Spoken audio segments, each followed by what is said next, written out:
This loser has finally been arrested. Now, I'm sure none of you recognize this guy. This is probably not a face any of you have seen unless you're a woman in New York, and in that case, this is probably a face that you swiped left on Tinder for. But this is the face of the man known as Squeeze Benz, the infamous street racer who's blown up on Instagram and YouTube over the last few months. This isn't like a really stunning revelation, he just looks like a normal asshole. It's not like some kind of big twist like it's Bruce Wayne behind the Batman mask or anything. But I actually recently talked about Squeeze because he went on Neon's stream and did his street racing stunt maneuvers and ended up getting in a hit and run live on Kick. So of course I was making fun of him and tossing tomatoes, shouting boo. I think it is so incredibly lame to do the kind of shit that Squeeze Benz was, where he'd just go out on public roads and put everyone's lives in danger around him, just driving fast and recklessly for his content. And this is a criminal who is addicted to attention, which has to be the worst combination for a human being ever. If you are a criminal, the last thing that you would want is a lot of eyes on you. But this guy, Jiminy Christmas, he was absorbing it like a sponge in a sink. This guy was more addicted to attention than a heroin addict is to the needle. This guy couldn't get enough of it, so he took every opportunity imaginable to promote himself. So this was always inevitable. He was either going to get arrested or get himself or someone else killed. Luckily, he was arrested before the second thing happened. Now, before really diving into the weeds of the arrest here and everything around it, I want to show you a little bit more of the lore to Squeeze, so you can get a big taste of the cringe that is Squeeze Benz. You mix danger, but there's also other people at risk when you do that. Innocent civilians. So what do you think about the element of danger for that? I've been doing this since real shit since I was 9. I used to take my dad's car out and I used to just bug out. I've been doing this for so long now that I feel like I did have some professional. This guy must have found a moron potion at some point in his life and he has not been able to break the curse. The effects still linger.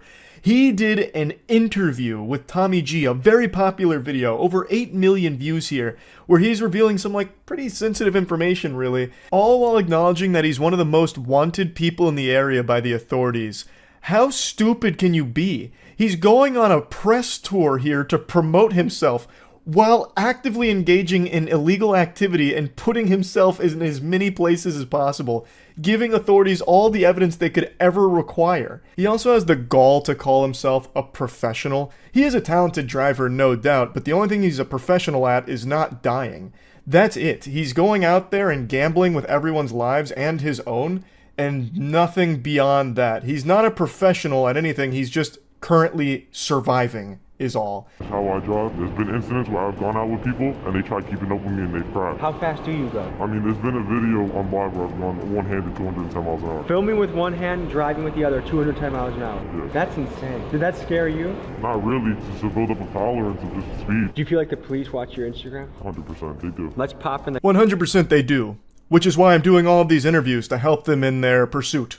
It reminds me of this classic story where the police put out a post on Facebook asking for information about a woman who was an accessory to a murder, and the woman they were looking for actually commented on the post asking about the reward money that was being offered, and so they were able to find her because of that. Squeeze and that lady are two sides of the same coin. Just pure degenerate dummy. Anyway, though, he's finally been arrested after an incident that happened back in April where Squeeze allegedly made an illegal turn and proceeded to elude the police at high speeds. Then officers found videos of him committing various traffic violations throughout the tri-state area. Apparently the NYPD did a little fusion dance and a fist bump with another department, and they worked together and found Squeeze because he was wanted on other charges including burglary, theft, conspiracy, and more. I was reading a couple of other reports where he allegedly punched a 20-year-old man in a deli. So I'm not exactly sure what all went down there, but ultimately it ended with him getting arrested and the NYPD commissioner taking a victory lap here and dunking on him on Twitter by saying Squeeze Benz is in custody thanks to New York's finest. And then he posted a picture of his Instagram with the word apprehended slapped across it there, as if it's some kind of busted thing in Grand Theft Auto. So Antonio going from Squeeze Benz to Squeeze Men's here, being shoulder to shoulder squeezed into a cell with other dudes, hopefully. But there's no telling if he's actually going to face real prison time. It seems he's been released because after all of this, he did make an Instagram post about how he can't go live on there. So then he made a Twitch account, which I can't find. I do see a Squeeze Benz account there, but there's nothing on it, and I think that's just an impersonator trying to capitalize off of this. His original Instagram account appears to be banned, and the only one I can find is another one that appears to be an impersonator, but maybe it really is him. I have no fucking clue. I also can't help but giggle that he decided to make a Twitch account instead of a Kick account.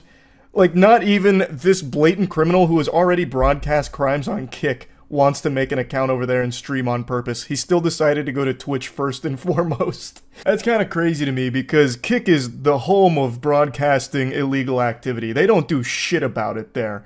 They give you like a subtle thumbs up because it's driving more traffic to their site.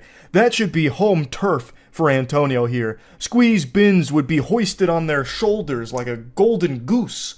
And yet he still said, ew, I'll just go to Twitch instead. That boggles my mind a little bit. I did laugh when I read that he made a Twitch account. I wish they'd make an example out of him here. He's not like the only one doing this kind of content, the lone alpha wolf or anything here. This is a pretty popular niche of content online where people will just put on a helmet or wear some kind of mask and then just commit crimes. And like taunt authorities driving around recklessly, endangering a bunch of innocent people's lives on the road for content and views on Instagram and YouTube and shit. He is far from the only one doing this. So I think if they would actually give a fuck here and pursue real serious charges and actual repercussions for his actions, it could help to dissuade others from pursuing this. At least I would hope. I would really like them to not play softball here and actually do something about this. He has been caught. Hand in the cookie jar here. He has all of this evidence that he himself has compiled about his crimes and how he's not remorseful and will always continue to do it, most likely. Why the fuck would you just give him a slap on the wrist? It's also more than the dangerous driving. He apparently beats people in delis, at least according to some of the reports here. Like, this is not someone that they should just be playing like patty cake with here and saying, hey, don't do it again. All right, now get out of here. Come on, scram. Like, this is something that they should be taking far, far more seriously. I really hope that his release is a temporary thing as they build up a meteor case against him, so that way he'll actually get thrown in the slammer. There's just no excuse for it at all. Just going onto public roads and compromising everyone's safety for your content, I just think it truly super sucks.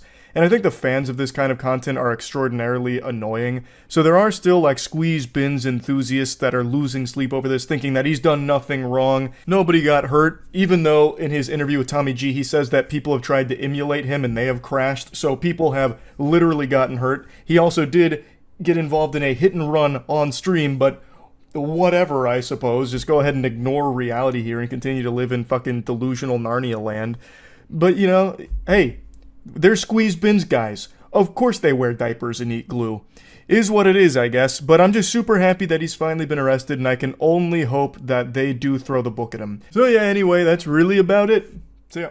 I'll be honest, I don't usually cover topics like what I'm about to touch on today, because it's extremely serious. Usually the stuff I cover is things to point and laugh at, throw tomatoes at, say boo, stinky, yucky, boo. Not this. This is horrifying. It's a story I haven't seen a ton of people mention, and I myself didn't know about it until a few nights ago, where just some random chatter during stream mentioned it, and I looked it up, and the information was only a few minutes old. Like, I don't even know how that guy had access to it so quickly, unless he's like one of the chief investigators on the case that just typed it in the chat. But when I looked it up there wasn't a ton of specifics mentioned about the case, but I followed it over the last few days as more and more information has come to the public eye. It is truly evil. And to my knowledge, this is the first case where a live stream was used as an alibi in a murder case or anything of that magnitude. There of course has been cases like with Facebook live streams and even YouTube a couple times where horrible atrocities were committed live, but I think this is the only time that someone has tried to use a live stream to prove their innocence and act as a smokescreen to cover up their crimes. Now, the person I'm about to talk about hasn't been found guilty yet, but they have been charged with murder with overwhelming evidence. Extremely compelling and strong evidence. On December 18th in Ireland, a woman named Natalie McNally was stabbed to death in her own home. She was 15 weeks pregnant at the time of her death. And the person accused of the murder is a man named Stephen McCullough. He is a YouTuber as well as streamer. He mainly focused on toy reviews as far as I can tell, specifically seeming to be a big Doctor Who toy reviewer. So what happened is, on the night of Natalie McNally's murder, Stephen McCullough went live on his channel. And this live stream is still up right now. It's a 6-hour live stream.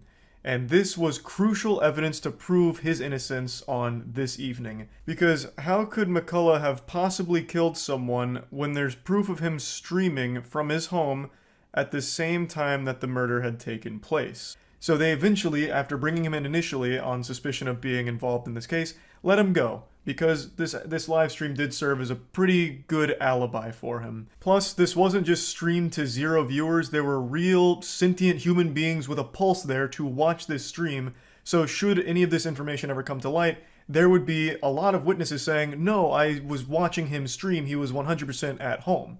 So that was his whole plan. And while this worked for a brief period of time getting him out of suspicion, it was an ephemeral victory because after the investigators combed through about 4,000 hours worth of CCTV footage, they kind of pinned his whole location. They got his whole itinerary here. They were able to track him around and follow him around like it was a fucking Sims character.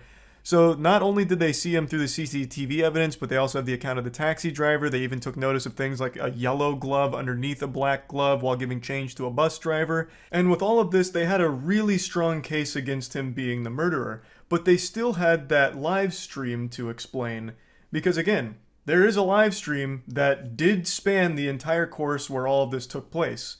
So how the fuck does this happen? You know, is he David Copperfield? Like, what, 2 places at once? Is this some kind of prestige situation where he had like a twin or a clone of himself? The actual answer is it's far simpler than you would possibly ever think. The live stream was fake. Yes, the stream went live on his channel during this whole period of time, but it wasn't actually a live stream. It was a pre-recorded video that Stephen McCullough had recorded days prior in order to look like a live stream, to mimic a live stream, so that way it could be used as an alibi for him. And when you watch the live stream, which again is still up on his channel, there are so many alarming red flag moments throughout it, even from the get-go. So he mentions at the very beginning of this live stream that he's not going to be able to read chat for a variety of technical reasons. One of them being it would crash his computer, it'd freeze the computer, it'd ruin the whole stream because of all of these deep tech problems that he couldn't solve. Everything's gone cattywampus, so he won't be able to read your chat. More like, Doctor, who's talking? Because I can't see you, I'm not reading chat. He just keeps reiterating over and over and over again that there's going to be no chat interaction. Because obviously, since this is a pre-recorded thing, there is no chat for him to read or interact with. Well, because this streaming software is kind of up the left, it means I can't check the live chat, which is a real shame. Can't look at the live chat for some bloody reason, because if I do, it makes the whole thing freeze and OBS just screws up. And he just kept like explaining why he can't read chat, and then he started talking about like, well, I guess I could read it on my phone, but you know, I get addicted to TikTok when I'm on my phone, and that's a mess, so I've put my phone in timeout in another room, so I won't be reading chats there either, and that'd probably ruin my internet too anyway, so no chat tonight. You guys can talk amongst yourself. I don't even like live streamers who read chat, so no chat for me tonight. There's plenty of streamers who don't interact with chat, but to go this long and this in-depth on things that make absolutely no fucking sense whatsoever to explain why you're not going to be reading chat or reacting to donations is definitely a little odd. And there's plenty of other really alarming moments about this stream, especially looking back on it in hindsight. He keeps reiterating that he's live, you know, this is live, and he's staying inside all night.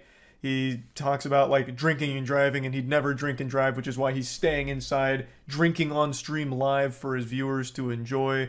He's playing GTA Vice City throughout the stream, and he's making comments about like how the police force is no longer like equipped to handle cases, and there's a rise in crime. It's in the real world he's talking about. It's all very fucking alarming stuff, but by far the scariest thing he says has to be this. Yeah, that's physics. That's what would happen in the real world. Abso-fucking-notly. Abso-fucking-notly.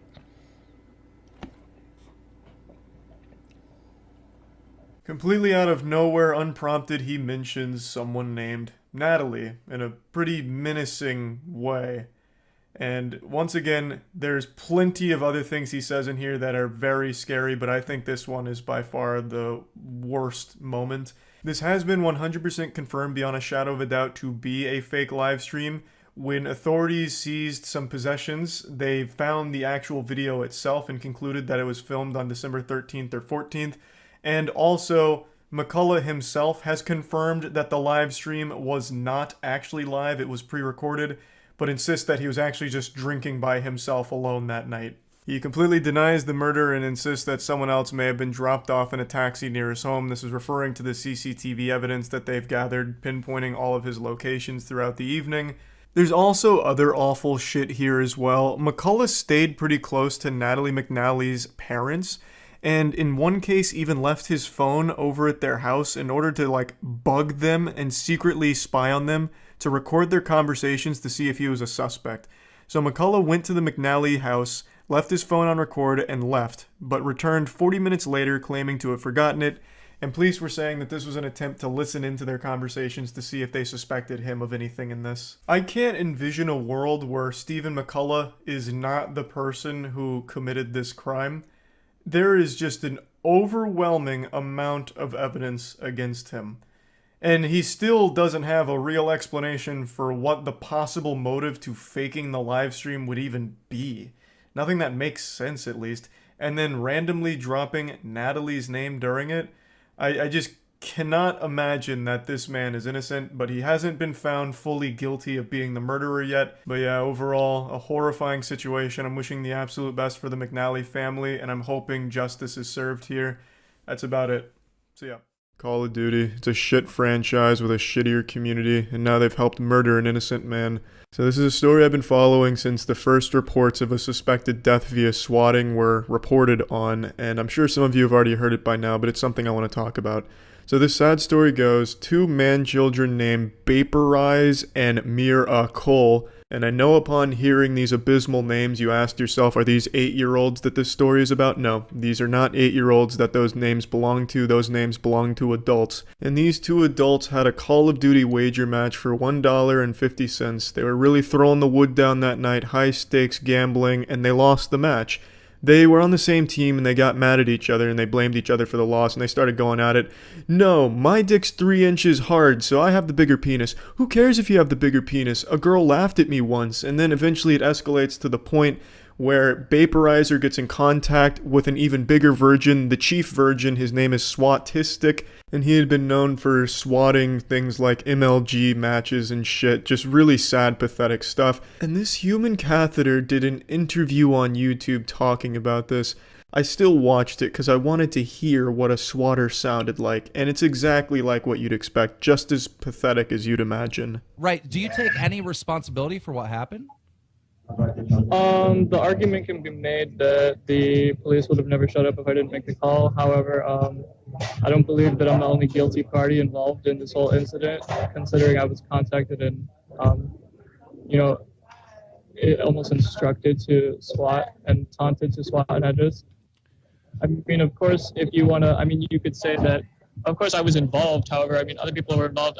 Yeah, the call was made by me, but as far as the whole incident, you could point the finger at numerous people. It's amazing how you can actually hear the back acne in this kid's voice. And the way he talks, it's like he took pages right out of the Tumblr experts playbook, like the fucking incel section of Tumblr who gives advice on what to do when faced with authorities. He just, allegedly, well, I guess you could look at it that way. Well, one could say I had access to, due to multiple interpretations, there's a multitude of factors at play. I suppose you could, deduce that I pushed him into the shark-infested waters, but it was the shark that killed him, not me. And it's sad that I have to compare sharks to cops, because sharks aren't even out for as much blood as cops are. But anyway, once Vaporize gets in contact with Swatistic, they attempt to dox and swat Miracle, but Miracle, in an attempt to prove that his cock is 3 inches hard, reaches out to Swatistic and says, "Here's my address, swat me, pussy boy," and here's the tweet. So he does. He swats that address. But Miracle, being the brave man he is, gives an address that isn't his, belongs to an innocent man who gets killed by the cops when they show up. In his interview with Keemstar, the kid shows no remorse at all, nor does he take any responsibility and passes the blame off onto the other two kids, and I do agree, they have a big part to play in this. I think all three of them should have the same sentence, which is life in prison, because they contribute absolutely nothing to society. They fucking have Call of Duty wager matches for $1.50 and then kill an innocent man over it. What good do they bring to society? They're just downright sociopaths. None of them felt any empathy for what happened. It wasn't just the kid who actually called the SWAT. Miracle, the one who gave that address, was laughing about it on Twitter.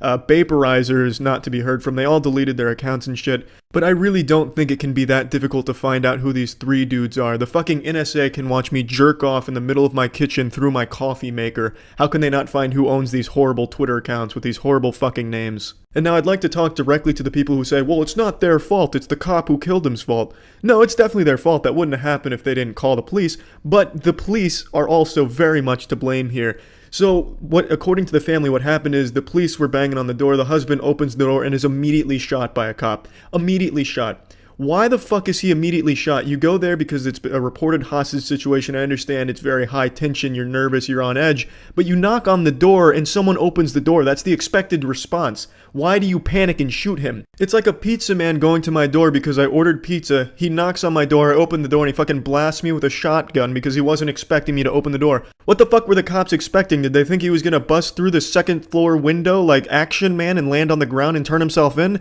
Why did they freak out because he opened the door? I don't get that response at all. Everyone's like, oh, I feel so sorry for the cop. He's the real victim here. He's gonna have to live with that for the rest of his life. No, the cop is not the real fucking victim here. The real victim is the man who got killed and his family that he leaves behind now. I feel absolutely nothing for that cop except hatred. He's either A, the most untrained officer on the force, and the force benefits from him not being there, or B, just a bloodthirsty menace. Now, if it's the former, what kind of training do the SWAT go through? They're supposed to be the elite. They're supposed to be the best of the best. But apparently they're all so fucking afraid of their own shadow. What kind of training do they get? I have to know. Do they just put the fear of God in them? They train them like they're fucking dogs. Oh, if you hear a loud sound, just fucking shoot at it. You don't want to take any risks. No matter what happens, if you hear anything, if you see anything, shoot it. That's the only way to deal with problems. They just have to be so poorly trained. And the way they handle the situation after they kill the husband is just as bad. So they go there because it's a reported hostage situation. They kill the man who I guess they immediately assumed was the man who took the hostages. He opened the door, he must have the hostages. Fucking blast him. Okay, he's down. Now they have the hostages left. And what do? They make the hostages walk over the corpse and then handcuff them. What fucking heroes, huh? That's how you're trained to handle a hostage situation. You handcuff the hostage after making them walk over a dead body? Amazing. Absolutely amazing. SWAT is a fucking joke. An absolute fucking joke. I made this video when the story was still fresh and all the details weren't fully out there, and now I just watched an interview with the mother of the son who was killed by the police, and she says there was no knocking on the door. He heard noises, so opened the door and was gunned down. They weren't giving him any warnings or anything, they just killed him the second he opened the door. Which doesn't exactly make it any better for the police side of the story. I'm not going to take out the part of the video with the knocking on the door portion because there still is some sources claiming they did knock on the door and then killed him when he opened it. So really neither one of them looks better for the police. Him opening the door while they, didn't give him any warnings or anything and killing him, that's just as bad. I don't know what the fuck they thought he was doing, opening the door to charge them with riding on horseback or something. It's still a ridiculous scenario that doesn't warrant them gunning him down in any cases. Also, more breaking news as I was rendering this video out, the swatter has been arrested. Here's his picture. This is him. Looking like a man you'd find at your local card shop playing Yu-Gi-Oh! With the children. And now I'm happy to say, Tyler joins the Hall of Fame of swatters with Robert McDade and Zachary Lee, who are behind bars for many years. It's a fantastic conclusion, really. But this shouldn't be where the story ends. Miracle and Vaporize and the cop need to face repercussions for this event. This whole thing wouldn't have happened without Miracle and Vaporize coming together and forming the perfect storm of tiny penis and lack of testosterone. And if Tyler's going to jail, those two should also be going to jail. Vaporize will likely get raperized in there. And it'd be a miracle if the other guy's asshole wasn't stretched 2 feet. The cop also needs to be joining them with some more than just a paid vacation. There needs to be more done here. Justice hasn't been served entirely, but it's a great fucking start. And I just want to address this because I already know it's going to come up in the comments, people calling me just a cop hater, one of those fuck all cops kind of people. I'm not. I don't hate all cops. There's good and bad cops, I know that, but there's a lot of bad cops, a lot of them going around right now. Just take, for example, the fucking Simon Says killer from not too long ago, who just executed a man who was following his absurd instructions, making him do everything shy of an interpretive dance and write him a book report, and then he kills him. It's fucking sickening. And I think this is another example of a bad cop. I know we don't have all the details surrounding what happened here, but I don't think under any circumstances would a man opening a door warrant being gunned down in cold blood. Unless he walked out of that front door with a nuclear bomb strapped to his chest, I don't see why you executed him like that for no fucking reason with no warnings. It's just disgusting. This is a bad cop. There's a lot of bad cops, but I don't hate all cops. Obviously not all cops are bad. But yeah, I mean, that's this whole story, and I'm super glad the swatter was caught, and we can only hope that justice is served for the other 3 that were involved in this tragedy. So yeah, that's it. So yeah. There's so many things in this world that can make you frown. Undercooked meat, getting a porta potty tipped over on you while you're inside, just to name a couple. I want to give you something that can make you smile. One of those public nuisance streamers whose whole existence revolves around making everyone's lives around them worse as their content has just been arrested. 2023 has actually been a pretty solid year for streamers everyone hates getting thrown in the slammer, finally facing some real repercussions for their awful behavior and unbelievable cringe, such as the streamer Johnny Somali, who is still currently in jail in Japan right now, God bless.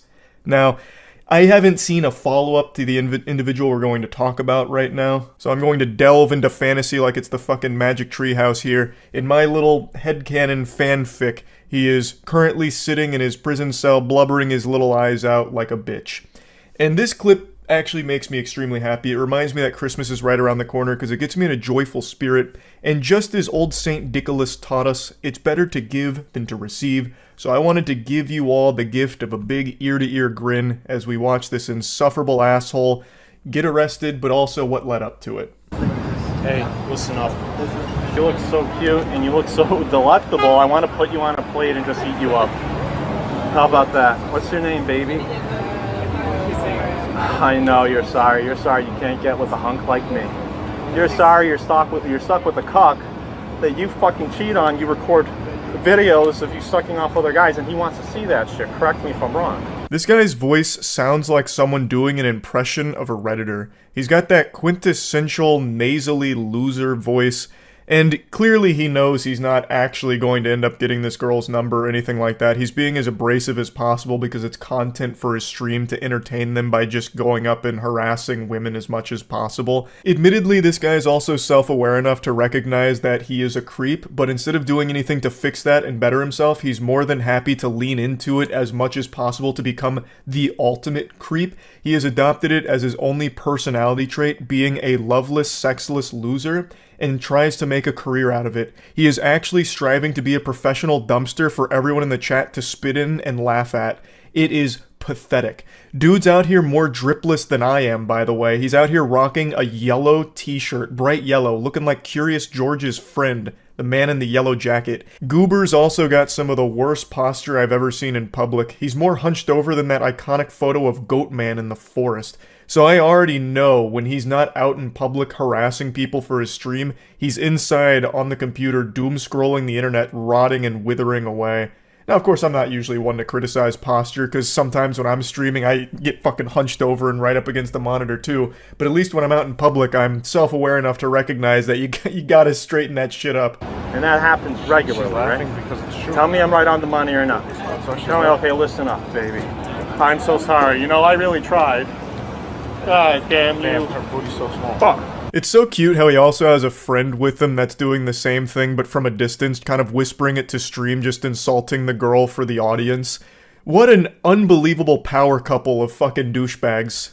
I don't want to bother you guys, I'm not trying to be creepy in any way, but can I get like one of your numbers and I'll be on my way and then we can meet up? We're actually going to go meet our boyfriends right now. So. Oh, so I can't take you out or do anything like that? Yes, really quick, just stop right now. Sorry. Doesn't matter what you want. Do you want? We're just, here's what we're wondering. I'm sorry. You're just so fucking hot. That second encounter right there is nightmarish. This girl's walking on the street alone. 2 weirdos come up to her and say, "It doesn't matter what you want." And you can see her facial expression drop, just completely sink into a panic mode. I have no doubt she expected to be attacked by them or something, and you can see she picked up the pace, because who wouldn't? That's a fucking weird thing to have happen. That's frightening. And especially from these two guys, who are just walking around, camera out, coming up to you in the middle of the night, like, what the fuck? This whole shtick sucks. It's just going up and bothering people who are just going about their night. Just randomly coming up to women, hey, pardon me, toots.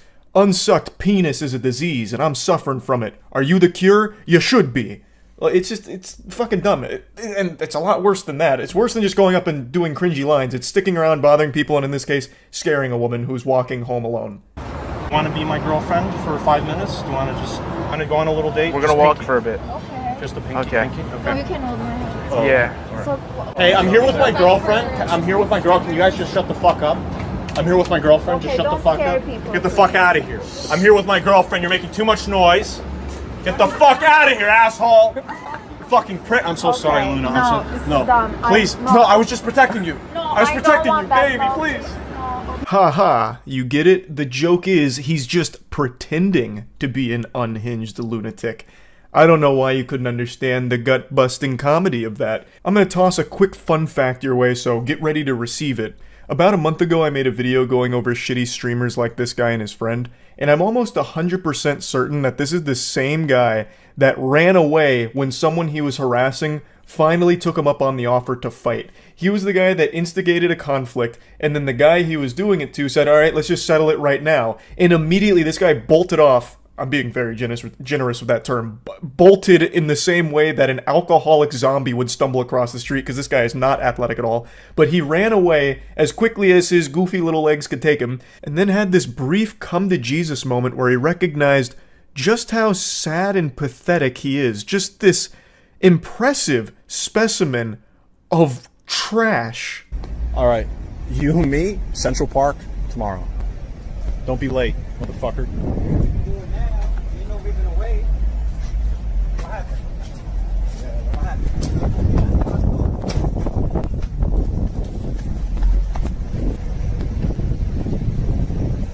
All right. I hope he doesn't chase me because I don't want to fight him.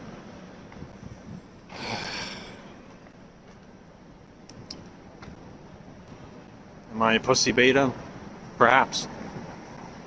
But I don't know. Using all the latest and greatest in technology and summoning the world's leading forensic experts to analyze the footage here, I think we can all conclude with a high level of confidence that this guy and the guy that I've been showing you who's about to get arrested here on stream are the same person. There's just no way that this world is forsaken enough to allow two people that sound, look, and act like him and stream like him to exist at the same time. I just don't believe that. It's the same person. I'm pretty sure of it. You love it. You know that there's like a... Excuse me, what's going on? What's going on? Relax. Put your hands behind your back. Put your hands behind your back. What's going on? You're being placed under arrest. For what? I'll tell you in a minute. Yeah. You just want to talk to you, you want to run. All right, now we're going to put you on your side.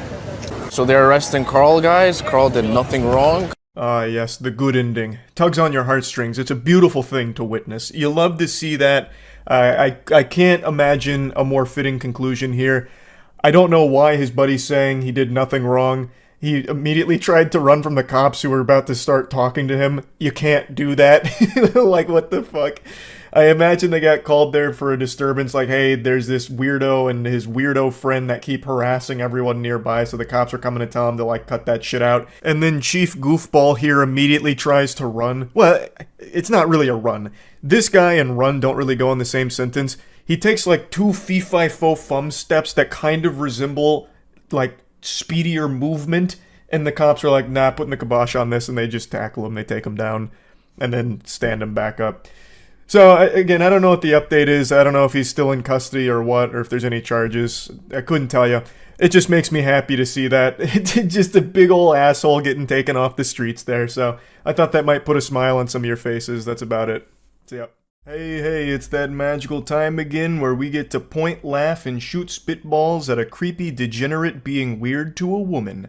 So I hope you've done all of your smile exercises, because we're gonna be putting a big old grin on that face and having a hoot and a holler at this guy's expense. So, crazy, silly question, but I'm just curious. I know you don't like coffee, and I know you don't, and I know you eat cereal in the evening. Yeah. And I know you have a son, right? Yeah. And I know you're about early 30s. So Goober approaches this woman who's on the leg press machine, and he immediately just starts listing off things he knows about her, which just sounds like some stalker shit. Like, it sounds like a mission out of Hitman, where Agent 47's being given a dossier and going over his target's interests and like where they might be so they can plan out the assassination. This is just like such a creepy cold open here. I know I'm reading way too deep into this situation and it's starting to get dangerously delusional, but for some reason when I first saw this clip, it immediately reminded me of a climactic moment in an action movie when the villain is monologuing to the hero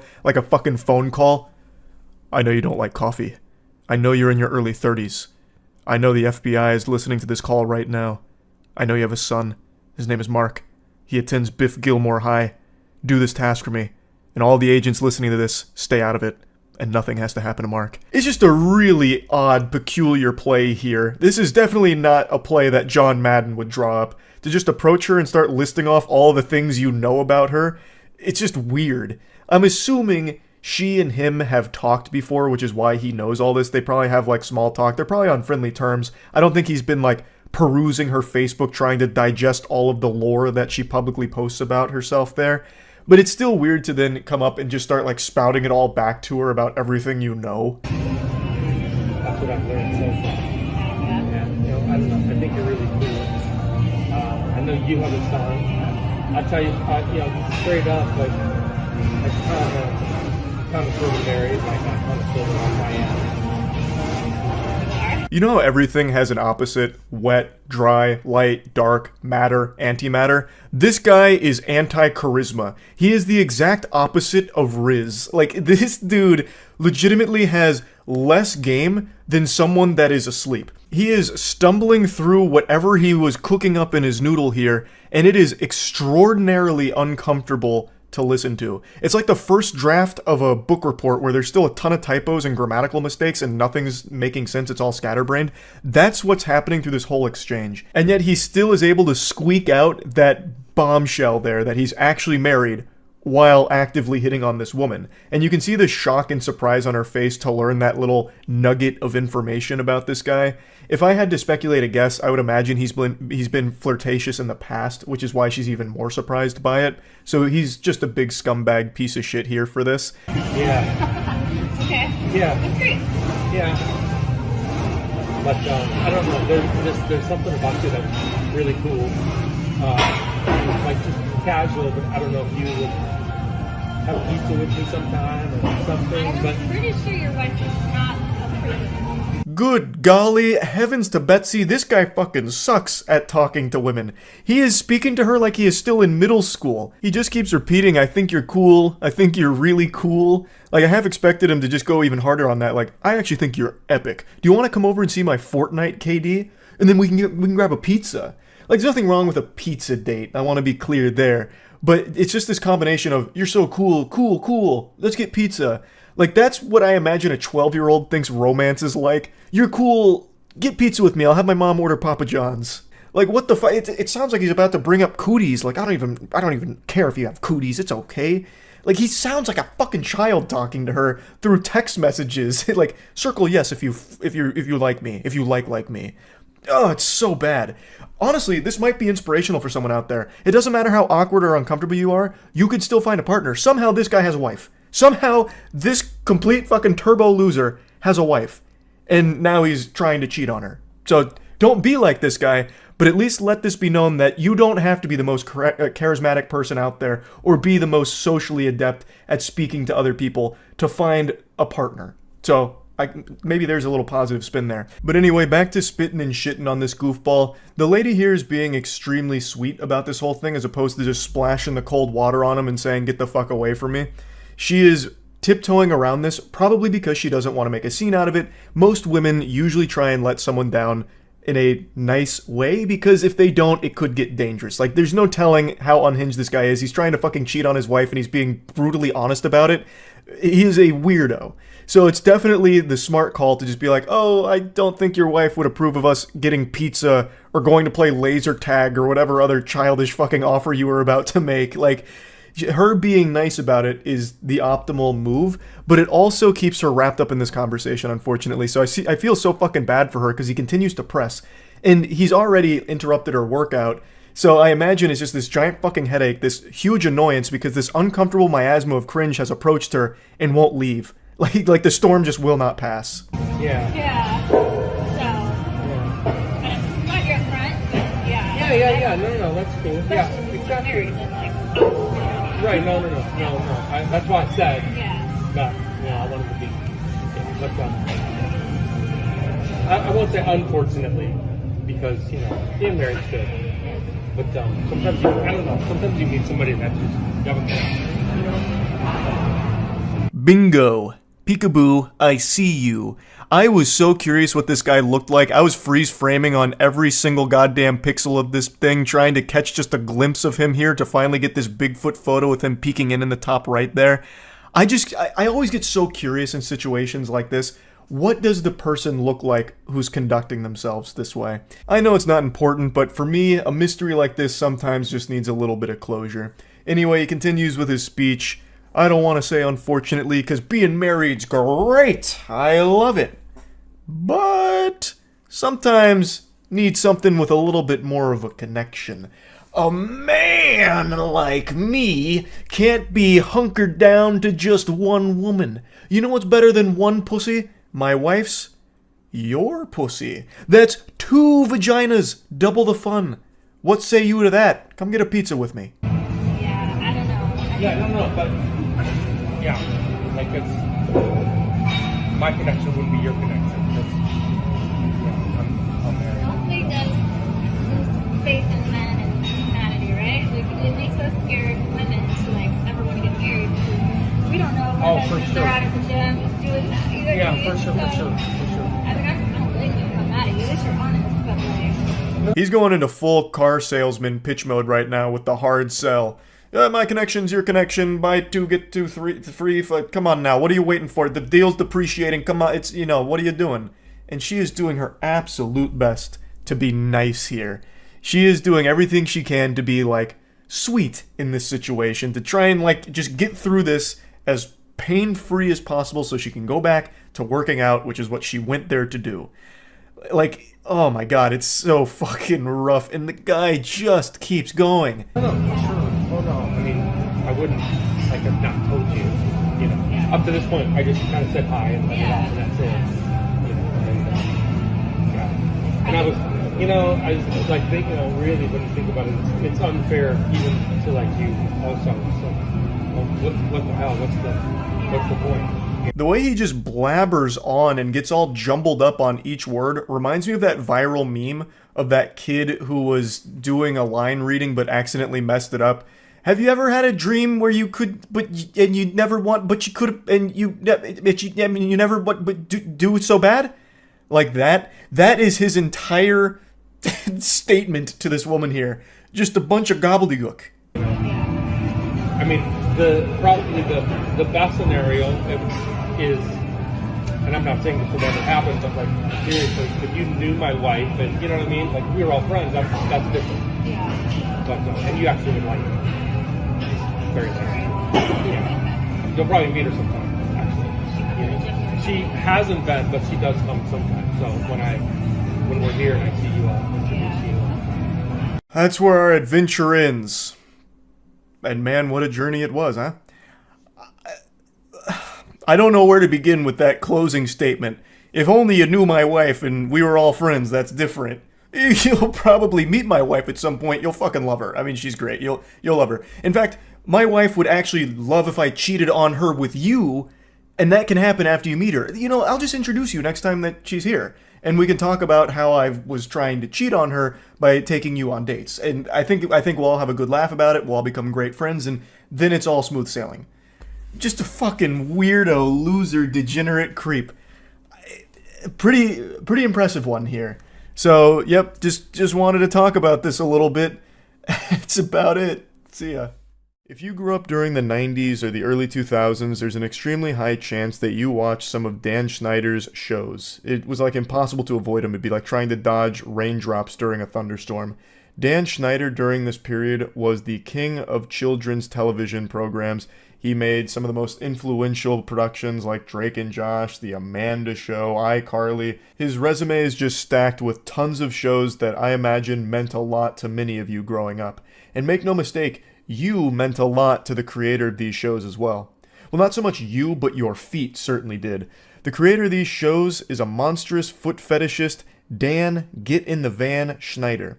He is a vile, creepy, disgusting human being, and this has been known for years. However, a new docuseries just dropped really diving into this subject matter and putting a spotlight on it in a way that hasn't previously been explored. It's called Quiet on Set. Now, if you don't know what Dan looks like, here's a nice picture of him here. He looks like he was made in the Dragon's Dogma 2 character creator. And Dan Schneider has become the face of Quiet on Set. However, it actually explores more than that. It's like a whole deep look at all of the horrible things that were going on during these Nickelodeon productions. It's more than just Dan, but he obviously plays a central role here because he made these shows. He was the head honcho of most of this. And he was well aware of some of these terrible and downright criminal things that were going on behind the scenes on some of these shows. And the reason I mention the foot fetishism off rip here is because that was one of the first things that people really caught on to in the public eye. After Dan's glory days at Nickelodeon, people started to pick up on how odd it was that a lot of these children's shows had an emphasis on feet. Pretty frequently, it was a common thread throughout a lot of these shows, like feet humor and having these child actors and actresses displaying their feet. And in 2013, one of the shows Dan worked on, Sam and Cat, actually ran a competition where kids were supposed to submit pictures of their feet to them.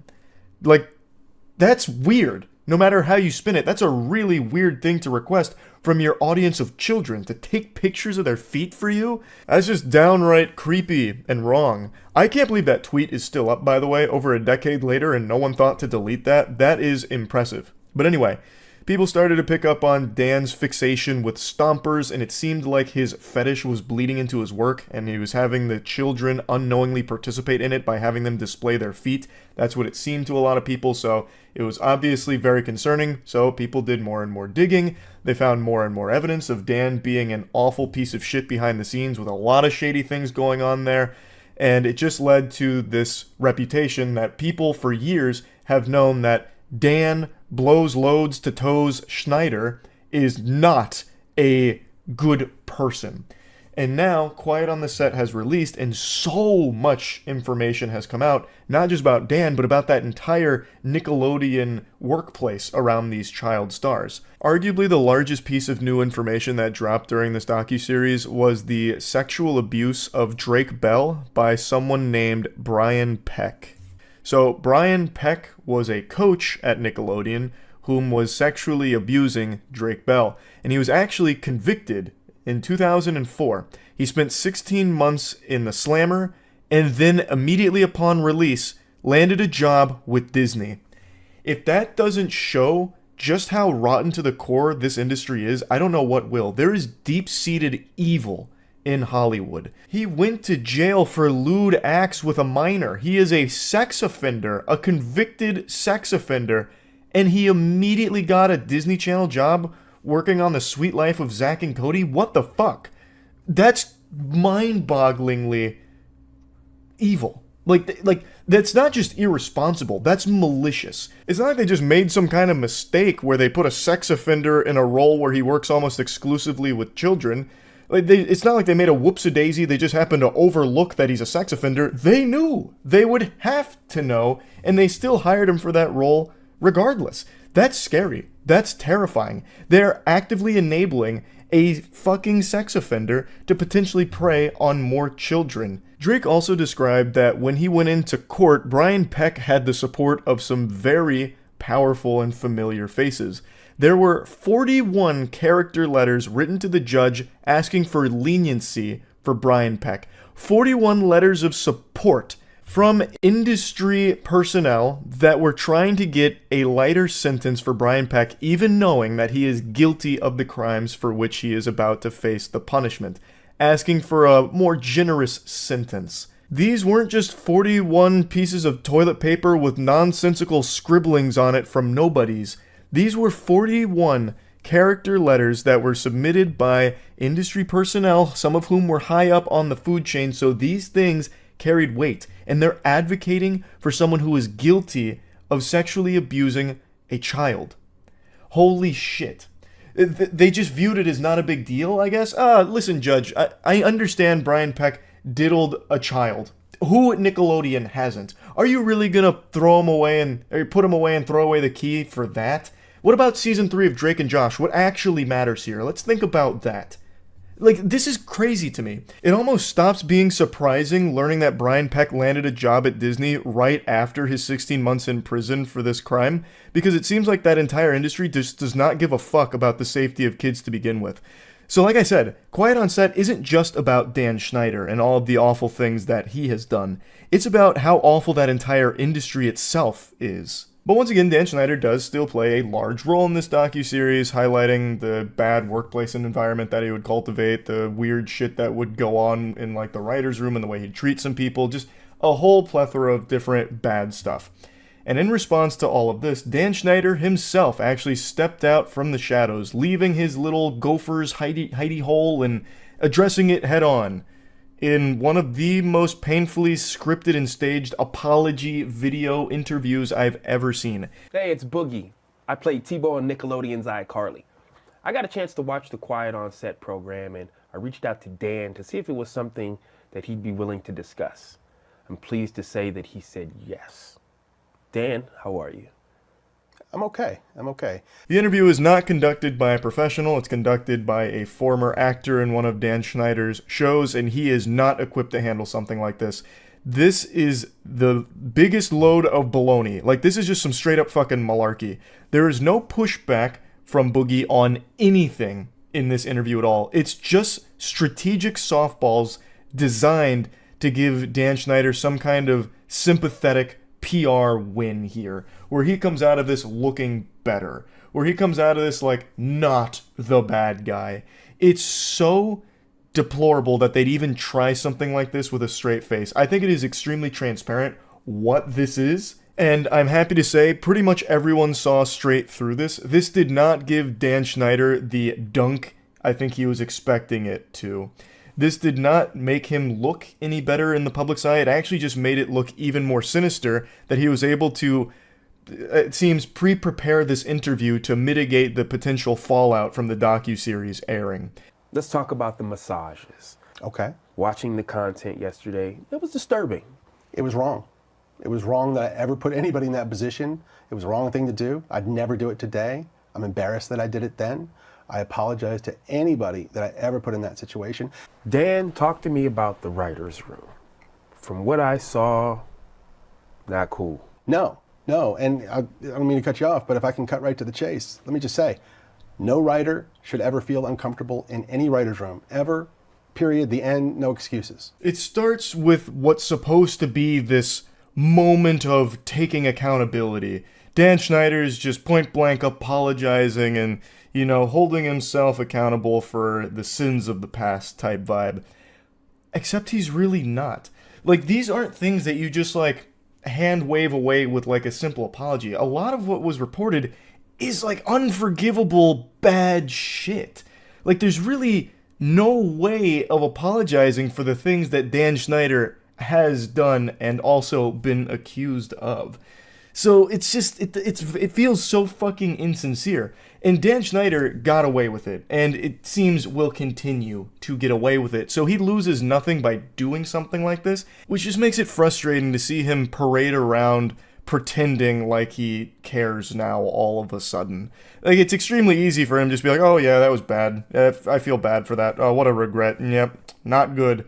Like, it's just, I would have liked if the interviewer was someone that would legitimately dive into a lot of these things and actually press him on a lot of these things. This interview never even addresses the things that people want to hear from Dan on, such as like the sexualization of the children in those shows. Even outside of all the foot stuff, Dan included some very inappropriate things in his programs, such as Ariana Grande milking a potato, and then another scene with her getting like splashed with water and shit. Like, all of it was very unacceptable and seems to sexualize the child actors and actresses in his productions. And that was never even brought up in this interview. So this interview just, it doesn't have any real substance to it. It is legitimately just a scripted PR play from Dan. I cut it. I want my shows to be popular. I want everyone to like.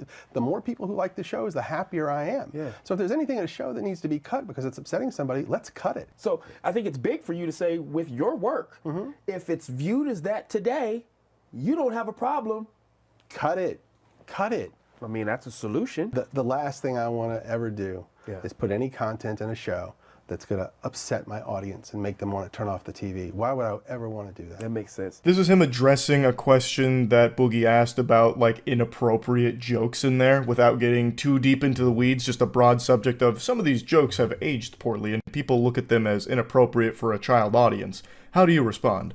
The most softball way of asking this question, mind you, and his response was, cut it. Just get rid of it. I don't want it in the show. If it's aged bad and it makes people uncomfortable or, you know, this and that, cut it.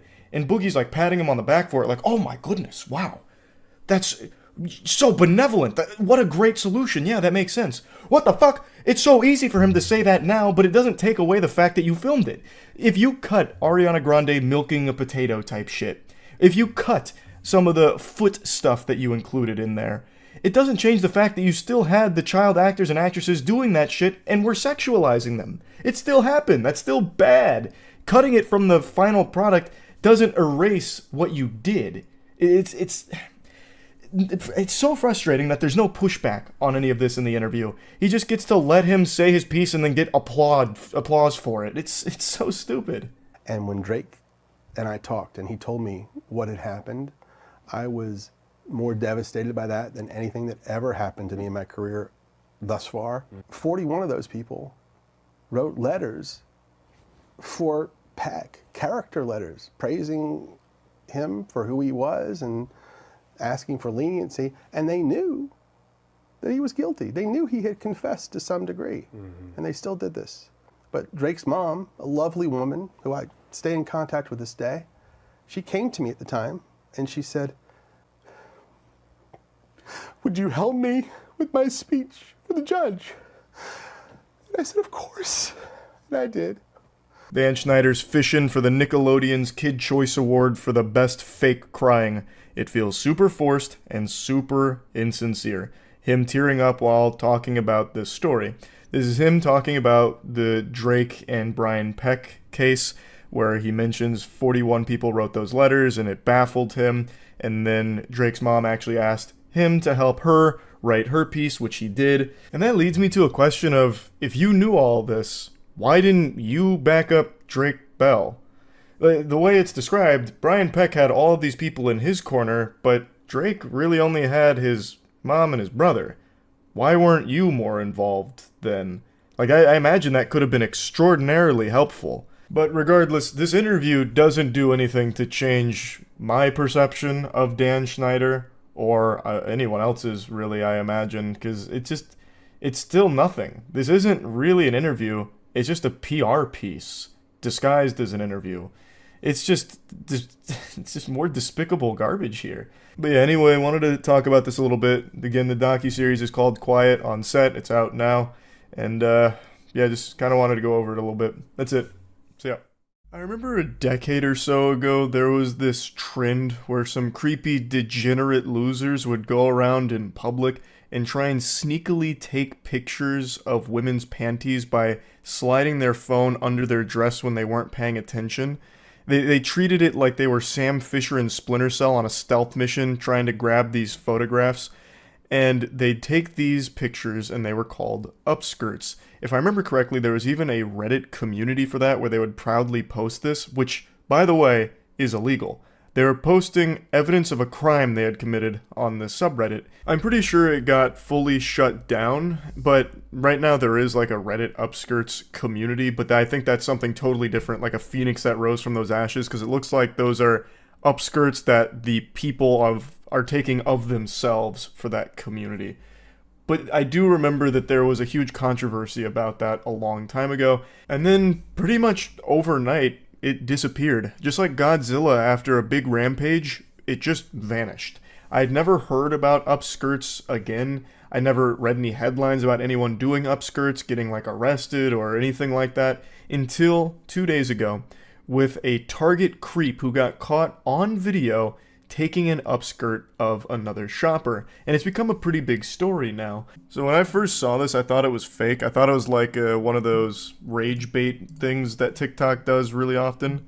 Because it really looks, it's so over the top, like I really thought it was staged to be like a lesson, like don't be a peeping Tom, don't be like this guy. But it turns out this is all super real. So he's now facing felony charges for this, obviously. I don't know why there's a watermark here though. Excuse me, what are you doing? No, I just saw you put that underneath her dress. Absolutely you did. No, ma'am, I really wasn't. You absolutely did. Ma'am, I really wasn't. So, like, he looks pretty much right at her while she's filming, and he puts his phone under her dress. So I really thought it was like, oh, this is a skit. This is fake. But no, this guy is just that much of a brazen pervert. Degenerate. It's actually real. So I'll show you the follow-up in a second, but no, 100. He actually leaves here in handcuffs. He is facing felony charges, and his whole life is ruined. Rightfully so, because who knows how many times he's done this. Upskirts are a crime. Like, you can't be doing that, obviously. He's a fucking degenerate. His legs shaking, that's wild. Oh yeah, hey, we didn't finish the video, yeah. And also, instead of leaving, he stays to try and, like, talk his way out of it. Like, he was trying to find all the right dialogue options in the tree to get the good ending, instead of just running away like most people like him. So he stays the entire time to get arrested. I really promise I wasn't trying to do anything inappropriate. I wasn't. I really wasn't. I'm not like that. Obviously you are. I literally have it on video. But ma'am, I'm not. I really am not. Like, I know it might have seemed that way in like the video. No, okay, listen to me. Yes, ma'am. We're gonna wait for them to get here. Yes, ma'am. Okay. Like, I was just trying to look at books. I was just trying to look at books. Okay. That's... what an interesting alternate theory there. He's just browsing some good reads. That's all. In the Pokemon cards section, where all the best books are. Does bro know porn exists? There's so many people like this though. It's for them, I think, it's like the thrill of doing something like this. Like, I imagine this probably isn't the only time he's done it. And apparently he had been following the lady filming around the entire time, which is why she's filming here, because she got a very creepy vibe from this guy. And then I guess at some point she de-aggroed him, so then he went to this girl, started following her, and then did this. No, I have video of him sticking his phone underneath this lady's dress as she had bent over, videotaping her. And he followed me all around the store. Okay. So... We need to get police. Okay, if you can go ahead and call them also. Oh, they don't have the next one. But he gets taken away in handcuffs. But he gets taken away from the target with the police. Turns out he was like a very active member of the church, like the local church they were at. This and that. He tried to talk his way out of it. It has not worked, and now he's facing some super serious charges. But this was something that I found interesting. He keeps denying that he wasn't doing anything wrong, and he apparently showed the police his phone, like the recent pictures, and he didn't have any recent pictures, but I don't know if that also means videos, or if he also had time to delete them. Last I heard, they subpoenaed to get like his deleted information for forensic examination. And they also said this too. Police say they have yet to discover anything inappropriate involving children. Yeah, he's a volunteer at the elementary school. Arrested and cuffed at a fucking library. Show some respect, brother. He's a target. Why was the lady taking a video in the grocery store perfect time to catch him? Damn it, it's a Target. It's not just a grocery store and it's not just a library. Show some respect. But as she said, she was filming him because he was initially following her around in the children's section. She got a creepy vibe, so she started filming him and following him around and then caught that. This. Imagine the unexpected turn of events, he didn't film anything. The charges against that poor lady would be crazy. Even if in the most unlikely of circumstances he didn't film anything, him putting the phone under this lady's dress still shows the intent. Like, even if he didn't hit record, like he missed it, he still showed the intent. And even if you can't arrest him for that, he's still going to be ostracized from like his church community and like his friends for that. That's creepy shit no matter what. I don't think he was recording. I think they hear the click of a photo being taken. Nope. I don't know if this is true. Chat can tell me if this is true or not. When I was reading through this story after I found out it was real, I learned that this was a pretty popular thing overseas. So I think in Japan, I think is where it was, they instituted this mandate that if you're taking a picture or a video, it has to have a sound. So you can't do this discreetly anymore because it makes a sound. And I thought that was the craziest shit. That's real? That is true? That's wild. It was that big of a problem, huh? US supermarkets have the same energy as random encounters in GTA. My dad died taking an upskirt photo. Alright. Interesting meme. So he's actually facing some additional charges as well for secret peeping. They issued a warrant after identifying 3 separate victims at the store on Monday morning, so he's facing 5 counts of secret peeping in total. Dude was really creeping and peeping on a Monday morning here. Allegedly 3 separate victims? Goodness gracious, Jesus Christ. He was just sliding his phone under everyone with a pulse at this store, I guess. But anyway, he's been caught red-handed here. He would have got away with it if it wasn't for those meddling iPhones that can also record him as well. Like, the crazy thing about a phone is it can be used for more than just filming panties. It can film you filming panties. So I guess we'll see what happens here. I highly doubt there's any alternate explanation for what he was doing in this video. I can't think of a single possible other reason for why he did what he did there aside from upskirts. That's the only logical thing. I can't even think of some kind of ridiculous theory. Never mind, scratch that. I did come up with a ridiculous theory. What if he wasn't grabbing upskirts there and instead saw a very venomous spider on the ground? He saw a black widow and he got down there calmly as to not scare the shopper or scare the spider away and then smashed it with his phone. Who knows? Maybe that's the story. Maybe that's what he did. He squished a bug and saved the day.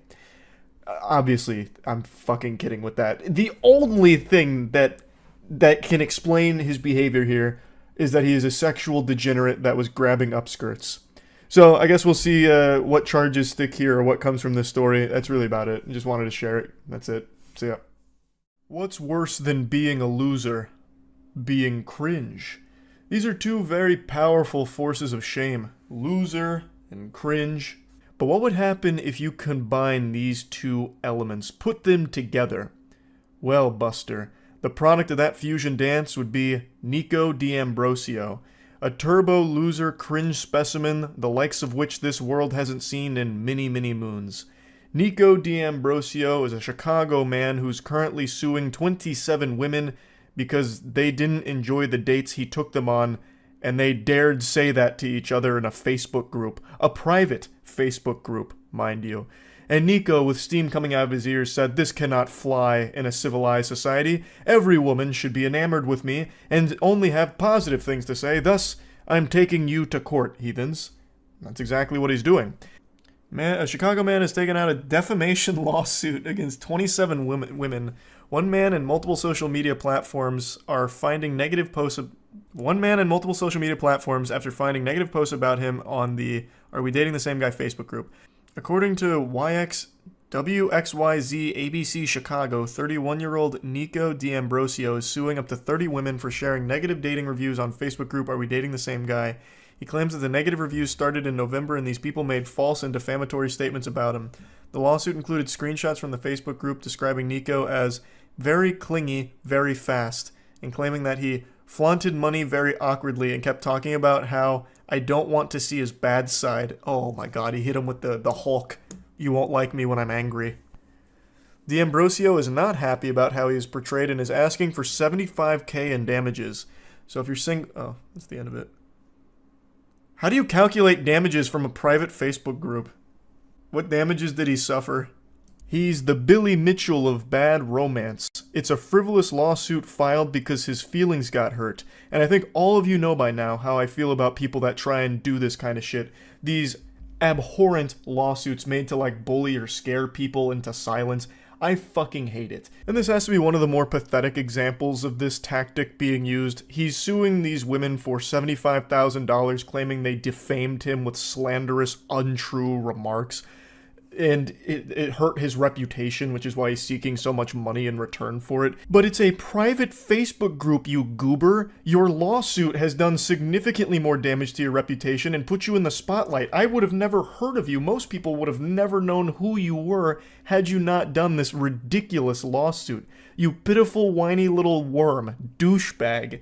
It's ridiculous. So, what happened is, a group of women that had dated Nico or met him, gone on dates with Nico occasionally, all talked about it in a group chat called Are We Dating the Same Guy?, which is a private Facebook community that's supposed to talk about women's experiences with a particular individual and just go over like maybe some of the red flags that they encountered on their date. And it's just them going over their experience. That's it. In a private Facebook group. And with Nico, they were saying things like, hey, he got very clingy very fast, or the date just was unremarkable, or he ghosted me. It was never anything mean or slanderous or anything like that, and it was never even fucking publicly put out there. Nico went out of his way and found it, and got so hurt and offended that he issued this lawsuit. So he now put all of this in the public eye. So now his face is on it like a fucking wanted poster in One Piece with a 75,000 berry bounty on him being a goddamn cringe lord. All because some women that went on dates with him didn't really enjoy his company. Mentioning those things that I briefly touched on, but then also saying that he would talk about money pretty quickly and flaunt it or whatever. From everything I've seen, it's just super tame stuff. But even if they were being brutal about it, like, man, Nico is a real cuck. This guy was terrible. Our date sucked. Worst sex of my life. I couldn't imagine a man worse at sex than Nico. They can still say that. You still can't sue them for giving their opinion on how the date went with you or anything like that. That's still completely fine. They're not going out there and defaming you or slandering you. It's a private Facebook group. They weren't going out there making fraudulent claims about you, saying things like, Nico evades his taxes, Nico is an animal abuser. They were just sharing their opinion on you and the date, which they are totally well within their right to do. It's completely legal. The same way it's completely fine for me to say that you are a loser. I can say that. You can't sue me for calling you a loser and insulting you. It's not defamatory. You are a loser. We met organically in Chicago 2.5 months ago. Very clingy, very fast. I think that's what we just read. He came to see me yesterday and I explained, I think is what that is. After I blocked his number, he texted me on another one, which is the other text screenshot. Fuck. It's too small to read. Damn it. He alleges the woman initially shared the post under her real name, but deleted and reposted anonymously after his lawyers made contact last month. You're not even allowed to just say it was a bad date. You can't just tell other people you had a bad date. I mean, it's just a fucking Facebook group. I matched with him a month or so ago, but convo never went anywhere. I went out with him a few times just over a year ago. He told me what I wanted to hear until I slept with him, and then he ghosted. I'd steer clear. He's been posted here before. The poster said he sent her a slew of texts calling her names because she didn't want to spend the night with him. I just searched, and this was on November 2nd, so take a look. They got the APB out on this guy. In damages because he's a victim of defamation, doxing, privacy invasion, according to the suit. The defendants broadcast their outrageous, cruel, and malicious lies about the plaintiff with knowledge that the statements were false or with reckless disregard as whether or not they were true. This wrongful conduct is so outrageous in character and so extreme in degree that is beyond all possible bounds of decency. It is to be regarded as atrocious and utterly intolerable in a civilized community. Brother, this is like the most lukewarm ratings ever. Like, hey, the combo didn't go anywhere. He ghosted me after I slept with him. Just maybe avoid him. Like, what the fuck? They're not even being vicious or anything. They're just like, this is my experience. I didn't really like it. And he's like, no! No! My pussy is ruined! There's a tier 1 Kraken. I wonder if he'd sue me. I haven't been on a date with Mr. Nick D'Ambrosio, but I will say, he seems like a very insecure, sensitive little bitch and a coward. I'd urge any Chicago women to probably steer clear of him as well. I wonder if I can get added to that suit. Bro wants to prove in court that he's not cringe. It's too bad, I already know better. You have been firmly judged as cringe. No chance of parole. That was a $50,000 statement. Low-key just advertising his Riz. Yeah, his lawsuit Riz. Pretty cool. I want you to read this statement again. Their wrongful conduct is so outrageous in character and so extreme in degree that it is beyond all possible bounds of decency and is to be regarded as atrocious and utterly intolerable in a civilized community, the lawsuit said. It's like they're referring to some kind of hate crime that they all just witnessed or were exposed to. If they thought those text messages they highlighted about him being clingy or whatever were so atrocious and extreme in nature, I can only imagine how Nico and his legal team are reacting to watching this video right now and the things I'm saying about him. Their jaws must be on the floor, furiously drafting up some kind of legal document for me, like fucking flames and like smoke coming off of the page as they're writing it all down. And I've never even met Nico, and I think he super sucks. I think Chicago women should definitely avoid him. Like, just look at the way he reacted for women that just shared their experience of having a less than stellar time with him. He will shut down your opinions, it seems. He does not want anyone to have an opinion of their own, only the opinion he wants you to have of him. What a piece of shit. How can you be so insecure and weak that when you find this, instead of learning from it like, maybe the problem really is me. Maybe that's why I haven't had a real relationship out of the last 27 dates I went on. Yeah, maybe I should really reflect on that. Instead of that, he goes, "Where's my lawyers? Do you see what do you see these mean words they're saying about me in this group chat? They called me clingy. Me? They called me clingy. Come on, we ought to sue them. 75 grand, maybe, at least? Like, that's probably how much my tears are worth." I also can't help but appreciate the delusion from the rest of it, too.